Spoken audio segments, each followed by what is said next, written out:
We all know what the problem is when it comes to climate change. It's fossil fuels, burning coal, oil and gas.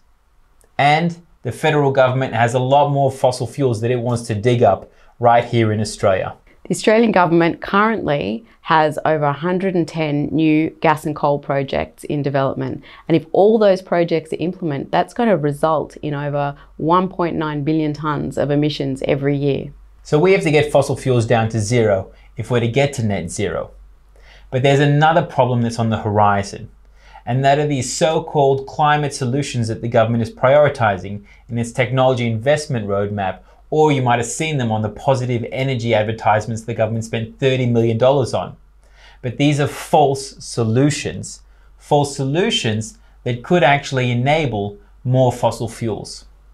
So the government committed to net zero at the end of last year, and I'm sure you've all seen the positive energy campaign, seaweed for cows, hydrogen, looks great, looks lovely.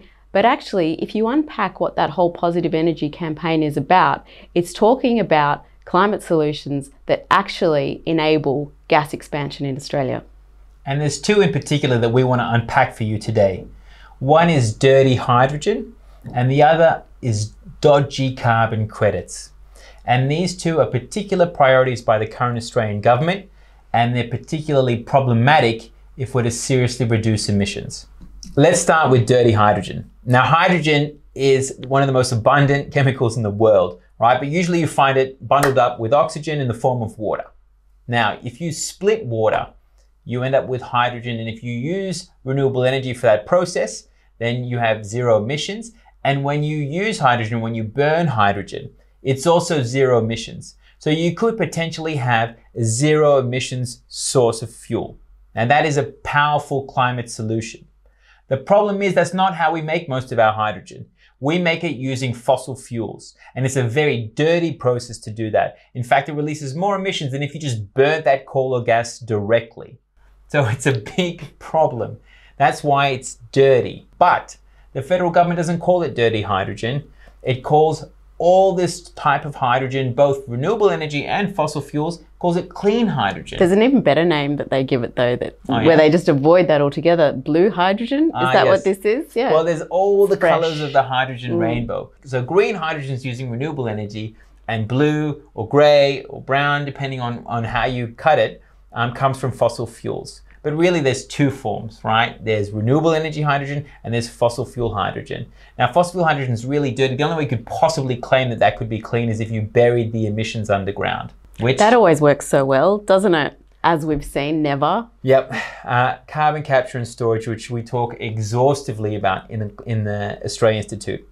A massive failure, really successful marketing campaign, and a massive failure as a climate solution. Over $1.3 billion committed by state and federal governments, not a single CCS facility working for coal in this country, only one for gas that's not fully operational. Almost all carbon capture and storage around the world is mainly used to extract more fossil fuels. So the whole thing has not been a climate solution, it's been a marketing tool to push more fossil fuels. Now they're going to take it and bundle it up with dirty hydrogen, and somehow that's going to be clean hydrogen. So climate solution equals more gas. That's right. And since the government committed to net zero, it's committed $700 million to clean hydrogen. That's just since November last year. And so they're going hard to lock in this fossil fuel-based hydrogen, but it will ultimately lead to more emissions, which is why it's a false solution. There's a bit of a Venn diagram here with the government's false solutions, because at the end of last year, and we've talked about this before, the government announced that carbon capture and storage would now be able to generate carbon credits under the government's emissions reduction fund. That is problematic in so many ways because, as we've said before, CCS only ever captures a tiny fraction of emissions from gas and other fossil fuel production, doesn't factor in the emissions from that leak out during extraction, doesn't factor in the emissions from combustion.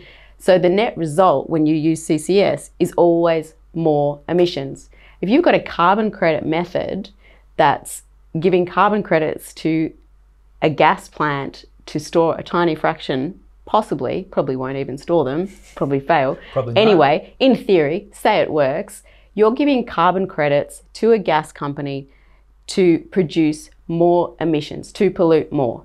And that leads us in to the Emissions Reduction Fund, which is where carbon credits come from in Australia. And again, it's another false solution under the net zero plan. Because carbon credits, they're supposed to work because, say, if I'm flying somewhere and there's no alternative to flying there, at least I can tick that box and they'll buy a carbon credit on my behalf and I've offset my emissions from flying. But that doesn't work like that, does it? It doesn't work like that in Australia. In theory, it's a nice theory. It doesn't work like that in Australia. Yeah, it makes me feel better. Yeah, I think it makes a lot of people feel better. Carbon credits in Australia, they come from under this scheme called the Emissions Reduction Fund. It's $4.5 billion. That is designed to incentivise abatement that wouldn't happen otherwise unless people were getting carbon credits for it. So basically it funds emissions reductions that wouldn't have otherwise happened. Exactly, yep. And there's a lot of different ways that you can generate carbon credits in Australia. You can do it by not cutting down trees, so retaining vegetation, therefore you keep that carbon stored. You can capture methane from landfill and dispose of that in a way that's less polluting than it otherwise would be. Or you can take, say, some cattle off land and the trees regenerate. So there's lots of different ways that they can do it. So we've got an overall integrity problem with existing carbon credits. So Australia Institute research showed that 25% of carbon credits in Australia are not actually additional. That means that it was activity that was going to happen anyway, but people are earning a lot of money for it. So free money, basically. Free money, and also people, including the government, are using those credits to offset their emissions. So emissions actually aren't being offset. Government currently is the biggest buyer of carbon credits in Australia, but we also have a little voluntary market where big emitters like AGL, actually any facility under the safeguard mechanism who pollutes too much, nominally has to buy carbon credits to offset their emissions. If they're buying carbon credits from that avoided deforestation method, they're not being offset. So there's two problems with carbon credits in Australia. We've got a whole lot that we think might be pretty dodgy. Our research has shown that 25% of carbon credits are hot air. Which means that they don't actually represent real emissions reductions. That's right. It would have happened anyway. It would have happened anyway, yep. And that could be anywhere up to 75%. Of carbon credits. Of all the carbon credits. Of all the carbon credits. So the billions of dollars spent on carbon credits, about 75% could be hot air. Could be hot air, yeah. And those carbon credits are being not only bought by the government, but used by businesses to offset their emissions, like you said. So their net zero plans are being met through potential hot air. That's right. Yep. But rather than stop and say, hey, maybe we should address this issue, guys, the Australian government has gone, nah, we've got a gas-fired recovery. So basically, it put its foot on the gas. We've got a gas-fired recovery. Yep. We've also got a net zero plan over here. Yep. How are we going to kind of mash those two just completely contradictory concepts together? Yep. We'll just make some more carbon credits. So they're going hell for leather, fast-tracking new methods. These are Angus Taylor's words. Slashing administration, reducing barriers to participation, and just pumping out a whole lot of new offsets to try and get more carbon credits onto the market for these big emitters, gas companies predominantly, from the gas-fired recovery, so they can say that they're offsetting their emissions.